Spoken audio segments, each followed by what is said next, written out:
কেমন আছো তোমরা সবাই? ভালো আছি। আপনি কেমন আছেন? এই তো আছি আলহামদুলিল্লাহ ভালো।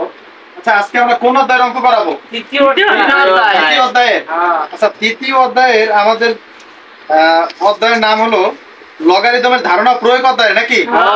আমাদের কি 2 পেজের কাজ হয়েছিল 60 এবং 61 পেজে। আজকে কি আমরা 62 পেজের কাজ করাবো? আচ্ছা 62 পেজে যে কাজটি আছে যেমন ছক 3.2 ছকটি হলো আমার যে বোর্ডে দেওয়া আছে ছক এইটাই তো নাকি? আচ্ছা দেখো ছকটিতে যা বলা আছে সূচকীয় সমতা কি? সূচকীয় সমতা। আচ্ছা সূচক জিনিসটা কি? কোন সংখ্যার উপরে যদি কোনো পাওয়ার থাকে ওই পাওয়ারটাই সূচক কি? পাওয়ার যেটা ওইটাই কি সূচক। মনে করো আমি একটা সংখ্যা লিখলাম, যেমন এই জায়গায় লিখলাম 5, এর পাওয়ার যদি আমি 3 লিখি তাহলে এই 3টাই হলো কি আমার সূচক। 3টা কি সূচক। এই পাওয়ার যে সংখ্যার উপরে থাকবে ওই সংখ্যাটা হবে আমাদের ভিত্তি। কি হবে? ভিত্তি। তাহলে 5 কি আমাদের ভিত্তি। ভিত্তি, আর 3টা হবে কি আমাদের পাওয়ার। পাওয়ার মানে কি সূচক নাকি? যখন আমরা সূচকরে লগের নিয়মে অঙ্ক করতে যাব তখন আমাদের সূচকটা যাবে কি হয়ে? সূচকটা যাবে তখন আমাদের সমানের যে কোনো এক পাশে নিলেই হবে, হয় তুমি বাম পাশে নিতে পারবা ডান পাশেও নিতে পারবা। আর যখন লগের মাধ্যমে নেবা তখন লগ নিয়ে তুমি ভিত্তি যেটা পাবা এই ভিত্তিটা নেবা লগের সাথে নিচে, লগের সাথে নিচে। যেমন 2 একটা অঙ্ক করাইলে তোমরা ভালো বুঝবা। এই জায়গা উপরে দেখো 3 স্কয়ার আছে, কিসের? 3 স্কয়ার। আচ্ছা 3 স্কয়ার করলে কত হয়? 9 হয়। এটা তো আমরা জানি নাকি? তাহলে 3 স্কয়ার 9। এখানে দেখো এই 3 এর উপরে কি একটা পাওয়ার আছে 2? আচ্ছা তাহলে 2টা কি সূচক নাকি ভিত্তি? সূচক। সূচক। আর সূচক যার উপরে আছে ওই সংখ্যাটা কি ভিত্তি। তাহলে অবশ্যই আমাদের 2 সূচক। তাহলে এই যে আমি লিখছি যে সূচক 2 হলো, তাহলে সূচক 2 হলো কত? সংখ্যা কত আমাদের? 9। 9 এর 3 ভিত্তিক লগ। 3 ভিত্তিক লগ বলতে কি আমরা জানি কি কোন সংখ্যার উপরে যদি পাওয়ার থাকে তাহলে ওইটা হয়ে যায় সূচক। আর পাওয়ার যে সংখ্যার উপরে থাকে ওই সংখ্যাটা কি হয়? ভিত্তি। তাইলে এই জায়গা আমাদের 3টা কি ভিত্তি? তাহলে এই জায়গা আমরা কি লিখছি? 3 ভিত্তিক লগ। মানে এইটা হলো লগের ভাষায় প্রকাশ। একই অঙ্ক তুমি এই যে লাইনটা দেখতেছো অঙ্ক একই, এক একটা ভাষা এক এক রকম। যেমন সূচকীয় সমতার ভাষায় এইটা, লগের ভাষায় এইটা, আর লগের মাধ্যমে গাণিতিক প্রকাশ হলো এইটা। ঠিক আছে? আর এইটা আমরা কেমনে করি আমি একটু দেখাইতেছি। যেমন সূচক হবে আমাদের কোনটা? যেটা পাওয়ারে থাকে। তাহলে এই যে আমরা লিখতে পারি যে সূচক হলো, সূচক কত? এই জায়গা 3। তাহলে 3 হলো কি পাওয়ার। সূচক। 3 হলো কত? 8 এর নাকি? 8 এর ভিত্তি। কত ভিত্তিক? পাওয়ার ছিল কি কোন সংখ্যার উপরে? আমার 2 ভিত্তিক। কোন সংখ্যার উপরে পাওয়ার ছিল? 2 এর উপরে। তাহলে 2 হবে কি আমাদের ভিত্তি। তাহলে এই যে লিখতে পারি 2 ভিত্তিক লগ। ঠিক আছে? এখন আমাদের লগের মাধ্যমে গাণিতিক প্রকাশ, মানে এটা লগের মাধ্যমে প্রকাশ করব। দেখো আমাদের এই জায়গায় যে সূচকটা থাকবে, যে সূচকটা থাকবে ওইটা সমানের বাম পাশে লিখবো। তাহলে এই জায়গায় আমাদের সূচক কত? 3। তাহলে এই পাশে আমরা লিখবো কত? 3। তারপর সমান লগ দেব নাকি? এখন এই জায়গায় আমাদের ভিত্তি ছিল কত? 3। এই জন্য এই জায়গায় আমরা ভিত্তি দিছি কত? 3। তাহলে এই জায়গা ভিত্তি কত আমার? 2। তাহলে এই জায়গা দেব কত? 2। ভিত্তিটা একটু নিচে দিতে হবে। আর এই জায়গা আমার সংখ্যা ছিল কত? 8। এই জায়গা আমি 8 বসাই দেব। আমার অঙ্ক শেষ। এটা দ্বিতীয়টা কি পারা যাবে না? দ্বিতীয়টা দেখো বলা আছে 7 এর পাওয়ার 1/2 সমান √7। তাহলে এই জায়গা আমরা সূচক কত হবে কেউ বলতে পারবা? 1/2। কারণ আমরা জানি কোন সংখ্যার উপর পাওয়ার যেটা থাকে ওইটাই সূচক। তাহলে এই জায়গা আমাদের কি হবে? সূচক 1/2। সূচক 1/2 হলো 7 √7 এর ভিত্তিক 7 ভিত্তিক নাকি? 7 ভিত্তিক কি লগ, পরেরটা লগ হবে। ঠিক আছে আমাদের? দেখো আমরা কোন সংখ্যার উপর পাওয়ার থাকা মানে ওইটা হলো সূচক। আর যে সংখ্যাটা ডান পাশে থাকবে ওর ভিত্তিক হবে কত? যে সংখ্যাটা পাওয়ার ছিল তার নিচে যে সংখ্যা থাকবে ওইটা। তাহলে ভিত্তিক কত? 7। আমরা কি 7 ভিত্তিক লগ লিখছি? এখন আমাদের এইটা লিখতে বলছে লগের মাধ্যমে গাণিতিক প্রকাশ, মানে উপরে এটা যেরকম করছিলাম আমরা। দেখো এই পাশে যে সূচকটা থাকে সূচকটা বাম পাশে আসে নাকি? তাহলে এই জায়গায় আমাদের কত হবে? হাফ সমান লগ ভিত্তিক কত ছিল? 7 ভিত্তিক না, তাহলে নিচে হবে 7। আমাদের সংখ্যা কত? root 7 অ্যানসার শেষ। এখন আমাদের সাইড থেকে যেটা বলা আছে দেখো, এই জায়গা লগের ভাষায় প্রকাশ, এই ঘরটা আমাদের খালি দিছে।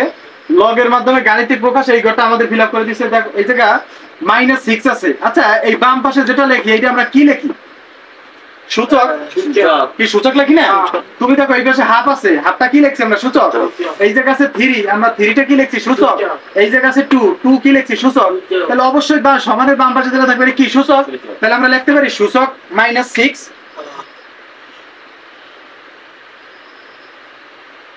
সূচক -6 হলো, দেখো -6 হলো। এখন আমাদের এই জায়গায় লিখতে হবে কি? কোনটা সংখ্যা নাকি? তাহলে সংখ্যাটা আমরা কোনটা লিখবো? সমানের ডান পাশে যেটা থাকবে। তাহলে সমানের ডান পাশে ছিল কত? 1/64 এর কত ভিত্তিক লগ? 2 ভিত্তিক লগ।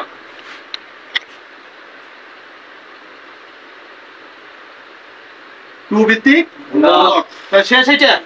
এর পরে যেটা আছে দেখো, আমাদের দুই পাশে দুটো শূন্যস্থান দিছে, মাঝে শুধু লগের ভাষায় প্রকাশ যেটা ওই রাশিটা দিয়ে দিছে। সূচক -4 হলো 1/81 এর 3 ভিত্তিক লগ। তাহলে 3টা আমাদের কি হবে? ভিত্তিক হবে। তাহলে আমরা লিখতে পারি 3 নিচে আর -4 হবে পাওয়ার, ঠিক -4 হবে সূচক। সূচক, হ্যাঁ, পাওয়ার বা সূচক। আচ্ছা, তারপর সমান সমান এই সংখ্যাটা যাবে আমাদের কোথায়? ডান পাশে। কি ঠিক আছে আমাদের? দেখো এইটা তো আমরা উপরে লিখে আসছি নাকি? সূচক পাওয়ারটা যায় সূচক হইয়া, সংখ্যাটা যায় এইটা লিখবো আমরা সংখ্যা, তারপরে এর দিয়ে লিখবো কি? যে সংখ্যা আমাদের ভিত্তি থাকবে এত ভিত্তিক লগ। এখন আমাদের এটা কি লগের মাধ্যমে গাণিতিক প্রকাশ দেখাবো? দেখো আমাদের সবসময় সংখ্যা যেটা উপরে থাকে সূচক, ওইটা যায় কোন পাশে? বাম পাশে। সমানের, তারপরে লগ দেব, নিচে যাবে ভিত্তিক। এই যে ভিত্তি কত? 3।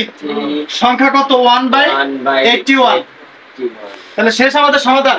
তাহলে লগ সূচকের অঙ্ক আমার কি কঠিন জিনিস? না, বুঝতে পারলে খুবই ইজি বিষয়। আমাদের ছক তাহলে 3.2 কমপ্লিট নাকি? তাহলে এখন আমরা করাবো কি? ছক এর পরেরটা যেটা আছে নাকি? দেখো লেখছে মাথা খাটাও জোড়ায় কাজ। একটা ছক দিয়ে দিছে সূচকের সম্পর্ককে লগের মাধ্যমে প্রকাশ করো, যেটা আমি লিখছি যে সূচকের সম্পর্ককে লগের মাধ্যমে প্রকাশ করো। আমাদের ছকটার এক পাশে লেখছে সূচকের সম্পর্ক। কিসের সম্পর্ক? সূচকের। আর এক পাশে লেখছে লগের সম্পর্ক। মানে সূচকের মান থাকলে লগে ওই মানটা কেমন হবে নাকি? লগের ভাষা কেমন হবে সেটা আমরা পূর্বের যে অঙ্কটা করছি সমাধান, ছকটা সেম কাজে, শুধু মাঝে একটা গণ নাই। এই যেমন দেখো 2 এর উপরে পাওয়ার 4 নাকি? এই পাশে আসে কত? 16। তাহলে এই 2 এর উপরে যে পাওয়ার 4, এইটা কি সূচক আমাদের নাকি? সূচক না? তাহলে সূচক যদি হয়, তাহলে সূচকটা আমরা কোন জায়গায় লিখি? সমানের বামেও লিখি অথবা ডানেও লিখতে পারি। সমানের বাম পাশেই লিখলাম। এরপর আমরা কি করি? লগ দেওয়ার পরে এই জায়গায় যে ভিত্তিটা থাকে, ভিত্তিটা আমরা নিচে দিই লগের সাথে নাকি? ডান পাশে নিচে দিই। তারপর যে সংখ্যাটা থাকে এই সংখ্যাটা কি লিখি? উপরে বসাই দিই। তাহলে এই কাজটা আমরা এই পাশে শুধু বসাবো। যেমন এই জায়গা আমাদের আছে কত? সূচক আছে কত? 4। তাহলে এই জায়গা আমরা বসাবো কত? 4। এই জায়গা তাহলে লিখবো লগ। এন্ড ভিত্তিক কত? 3। উপরে তাহলে সংখ্যা বসাবো কত? 81 নাকি? তারপরে আমাদের আছে কত? 2 এর পর 7। তাহলে 2 এর পর 7 যদি হয় সেক্ষেত্রে আমাদের সূচক কত? 7 সমান লগ ভিত্তি কত? 2। এর লগ কত? ভিত্তি হবে কত আমাদের? 2। সংখ্যা হবে কত? 128। ঠিক আছে? এর পরেরটা তাহলে কত হবে? -3 সমান লগ ভিত্তি হবে কত? 2 হবে। 2 বসাইলাম। তারপর সংখ্যা আমাদের কত? 1/8। এই 1/8 বসাবো। এই 1/8 কিন্তু 2 এর পাওয়ার না, জানো? 2 কি পাওয়ার না। এইটা ভিত্তিক, এইটার সাথে সংখ্যা। ঠিক আছে? এই 2টা কিন্তু আমরা একটু নিচে দেব। এই যে জি যে লেখি না, এই জির সাথে লিখবো আমরা। ক্লিয়ার? তারপরে দেখো 5 এর পাওয়ার আছে হাফ। তাহলে আমাদের অবশ্যই সূচকে যে কত? হাফ সমান লগ ভিত্তি কত? 5। সংখ্যা আছে কত আমাদের? √5। তারপরে সংখ্যা আছে কত? সূচক আছে -1/2 সমান লগ, তাহলে ভিত্তি কত আমাদের? 3। সংখ্যা আছে কত? 1/√3। তারপরে সংখ্যা আছে দেখো 10 এর উপর। 10 এর উপর কত? স্কয়ার নাকি? সমান সমান লাগছে 100। তাহলে এই জায়গা আমাদের সূচক কোনটা? সূচক স্কয়ার মানে 2। তাহলে আমরা এই জায়গা প্রথমে লিখবো কি? 2 লিখলাম 2 সমান, এখন কি লগ লিখবো? লিখলাম। এখন এই জায়গা বেস কত? মানে ভিত্তি কত? 10। তাহলে এই জায়গা দেবো কত আমরা 10, আর সংখ্যা বসাবো কত 100, এই বসাইলাম 100। এখন নিচে যেটা আছে তাহলে এটা সূচক কত 5 সমান লগ বেস বা ভিত্তি কত 10, সংখ্যা কত 1 লাখ, তাহলে এই 1 লাখ আমরা এই জায়গায় বসাবো। ঠিক আছে। এখানে ডান পাশে যে কাজটি করা আছে, যেমন লগের সম্পর্ককে সূচকের মাধ্যমে প্রকাশ করো, মানে লগের সম্পর্ক দেওয়া থাকবে, সূচকের মাধ্যমে আমাদের প্রকাশ করতে হবে। এখানে আমরা পূর্বের ভিডিওতে দেখেছি যে কিভাবে সূচকের সম্পর্ক থেকে লগের সম্পর্ক করা যায়, তার উল্টোটাই পাশে খুবই সহজ। যেমন আমাদের প্রথমটি করা আছে 3 সমান লগ বেস টু 8, তার মানে এখানে যে সংখ্যাটি আছে বেসটি চলে আসবে বাম পাশে এবং এর উপরে বাম পাশে যে সংখ্যা থাকবে সেটি চলে যাবে। তাহলে এখানে আমরা লিখতে পারি 2 এর পাওয়ার হবে 6 সমান হবে 64, এটি আমরা লিখতে পারি। এবং তার পরেরটি লিখতে পারি 3 বেস এর পাওয়ার হবে 3 সমান হবে 27, তার মানে লগের সাথে যে বেসটা থাকবে বেসটা বাম পাশে চলে আসবে, বাম পাশে যে সংখ্যা থাকবে এটি যাবে পাওয়ার হয়ে, এবং 27 যে সংখ্যাটি থাকবে শুধু 27 সমানের ডান পাশে লিখলেই হবে। এখন নিচের যে সংখ্যাটি আছে এখানে বেস যাবে 10 হয়ে, 4 যাবে সূচক হয়ে, সমান ডান পাশে যে সংখ্যাটি থাকবে ওটি ডান পাশে বসে যাবে। নিচে যে রাশিটি আছে সেটির একই, 2 যাবে বেস হয়ে, সূচক যাবে -4 হয়ে, সমান 1/16 হবে। নিচেটা তাহলে কি হবে, বেস যেহেতু 2 আছে 2 আনবো, যেহেতু সংখ্যা আছে 1/2, 1/2 যাবে সূচক হয়ে, সমান √2 থাকবে, √2 ডান পাশে বসবে। এখন যে নিচে যে সংখ্যাটি আছে সেটি লগ বেস 10 পাইতেছি আমরা, তাহলে 10 হবে বেস, সংখ্যা আছে 3, সুতরাং 3 যাবে পাওয়ার হয়ে, সমান ডান পাশে সংখ্যা আছে 1000, 1000 যাবে ডান পাশে। এবং নিচে আরেকটি সংখ্যা আছে সেটি দেখো লগ বেস আছে b, তাহলে b যাবে আমাদের বেস হয়ে, t আছে সূচক হয়ে যাবে t, সমান y আছে তারপর সংখ্যা, y যাবে ডান পাশে। এটি হলো আমাদের নির্ণেয় মান, খুবই সহজ।